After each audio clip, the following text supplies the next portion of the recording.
Whatever happened to predictability? The milkman, the paperboy, evening TV.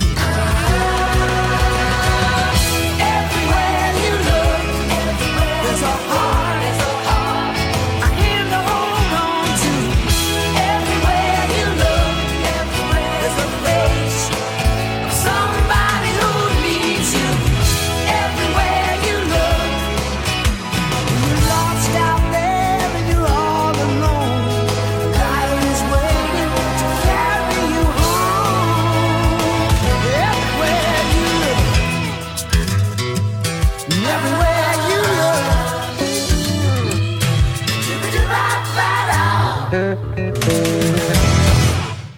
Hey Hornets, happy Halloween. Yes, this is our spookiest episode of the year. Don't worry though, today's episode will be all treats and no tricks, especially when you have two anchors eager to bring you your daily scoop and an exciting roster of stories. Yay! Well, why don't we just jump right into it? You seem to be in a hurry. Are you perhaps heading to trick or treat after today's episode? Hey, free candy? I'd never say no to that. So true. Well, speaking of treats, why don't you give the viewers a rundown of today's stories? Sure thing. Today we've got a lot of exciting stories. First up, I'm bringing you inside the club fair, where students explored a variety of clubs, activities, and new opportunities across our school. Next, Anya and Jillian hit the halls with a Person on the Street segment, asking students about the scariest movies they've seen and which ones gave them the biggest thrills. In sports, Jackson reports on the girls' volleyball team, breaking down the latest games and standout players, while Peyton and Caitlin report on field hockey, spotlighting key athletes and memorable plays. Juliana gives us a sneak peek at the upcoming school play, including rehearsals and cast interviews. Finally, with Halloween just around the corner, Peyton and Caitlin show us a POS feature on Halloween candy, highlighting students' favorites and seasonal treats. That's today's lineup. Let's get started. That's a look at today's lineup, and we're starting things off with one of the most exciting events on campus, the club fair.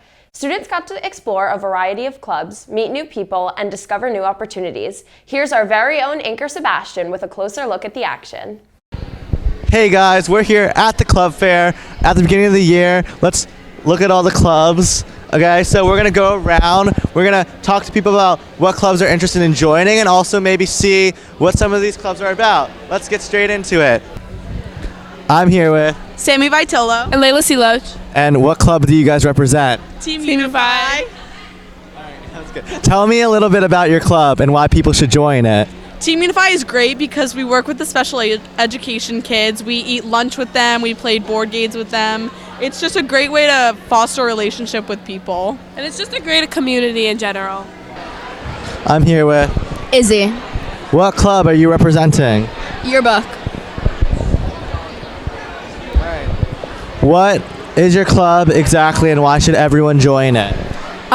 You get to edit the pictures of the yearbook, you get to design the yearbook, you got like a sneak peek of your pictures and your friends' pictures, and it's a lot of fun and it's a cool way to be creative. I'm here with Hafsa, What club are you representing? Robotics Club. Wow, that was so cool. Viewers at home, don't you think so? So tell us a little bit about your club and why everyone should join it. So our club is really based off of helping everybody understand robotics and that it's more than just building. Designing can be a big part of it too, and just joining a team and having a community that can help you build and design is basically what we're all about. What clubs are the most stand out to you today? I like the South Asian Culture Club. I like to support our troops. Support our troops. What club stood out to you the most today? I joined Relay for Life, Light the Candle, and Peer Leadership. Okay, so obviously I'm definitely going to join TV and Treble and just Relay for Life.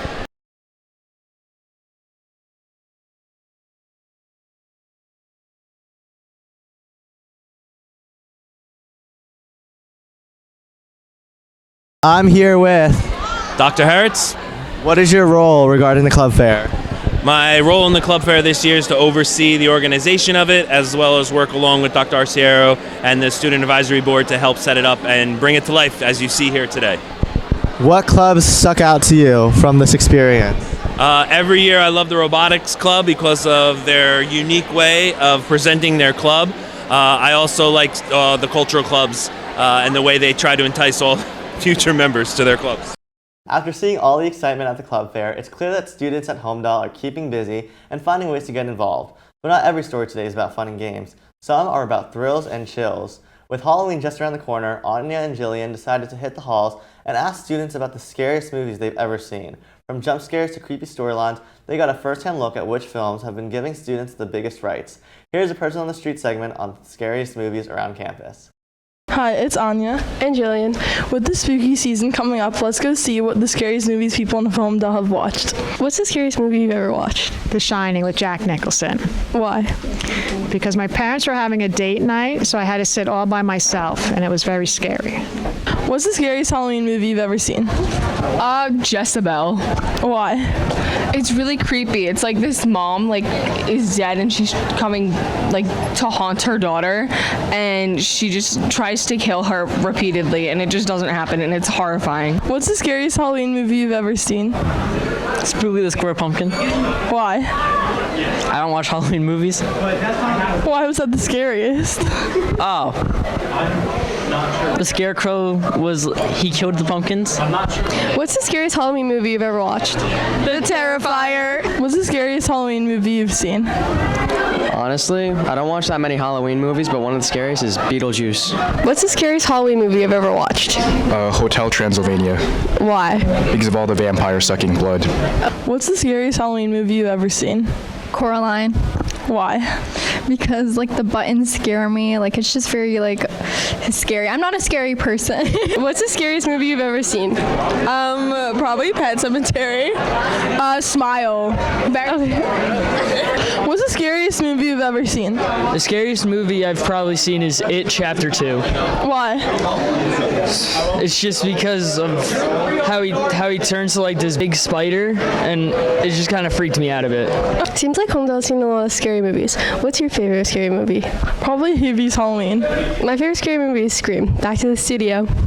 From the glitter and excitement of the homecoming dance to the competitive energy on our fall sports fields, our Hornets have been making the most of every part of their season. Last night, some of our athletes traded jerseys and cleats for college shirts, dresses, and dance shoes, celebrating with friends under the lights of the dance floor. But now it's back to the fields where their skills really shine, spiking, passing, and scoring as the season heats up. From tennis courts to field hockey turf, there's plenty of action and standout performances to catch up on. Let's head over to Jackson, who has all the highlights and updates from today's games in our sports segment.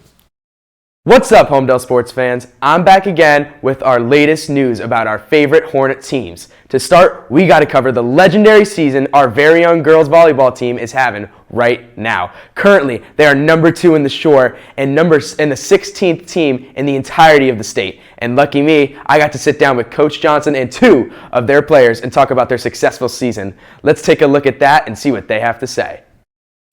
The girls have been phenomenal, and they are going to the playoffs to prove it.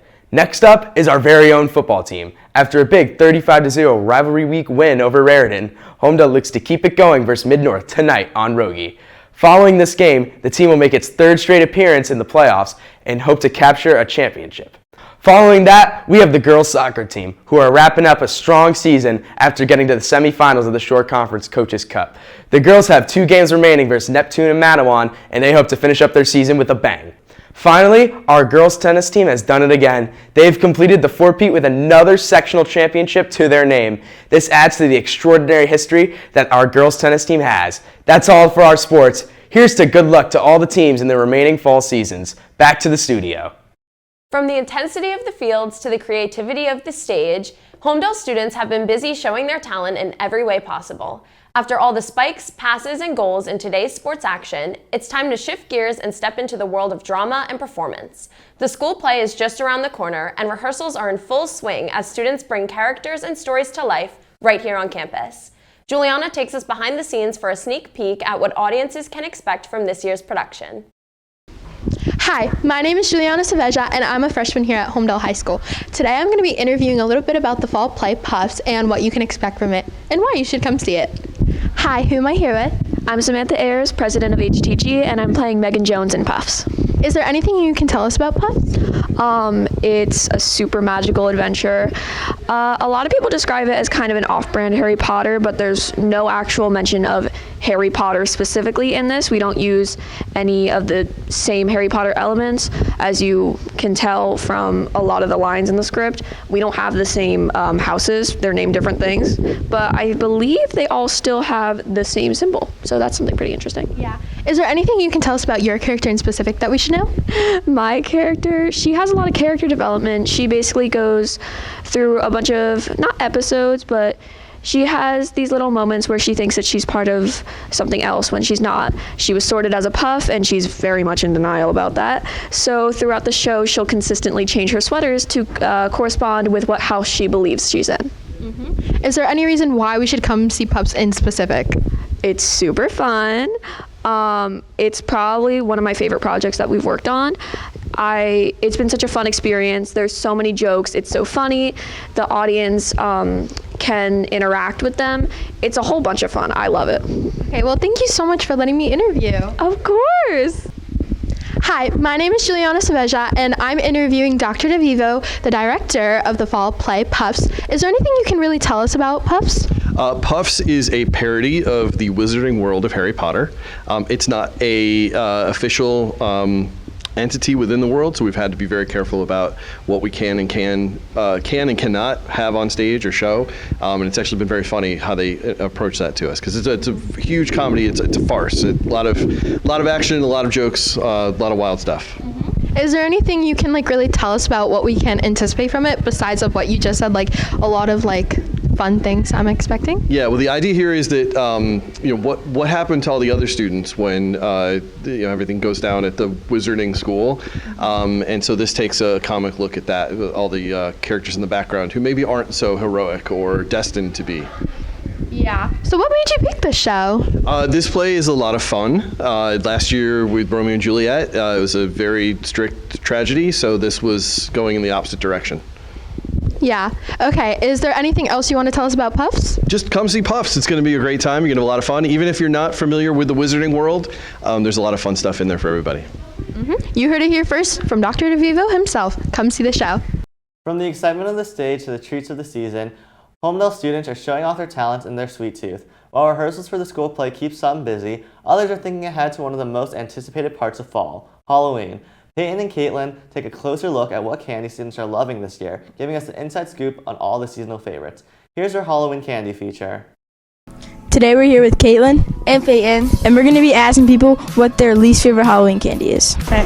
I'm here with Eve, Kim, Neo, Connor, Ashley, Tana, Ella, Emily, Chloe, Julia, Izzy, Scott, Ella Braccia, Olivia Krause, Juliette Burgess. Hey, what's the worst Halloween candy you've had? Probably Dots. Worst Halloween candy.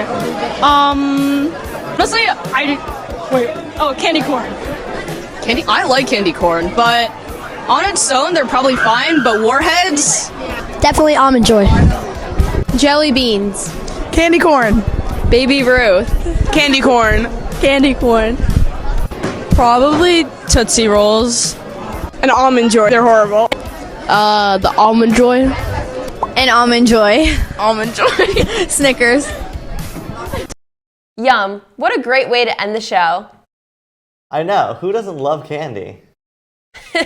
Well, that's all for today's spooky episode. To stay in the know with our HHS Hornet Report crew, follow us on our social media. Our Twitter and Instagram are at HHS Hornet Report, and our Snapchat is at Hornet Report. We hope you'll join us next time, where we'll keep bringing you this week's best at HHS.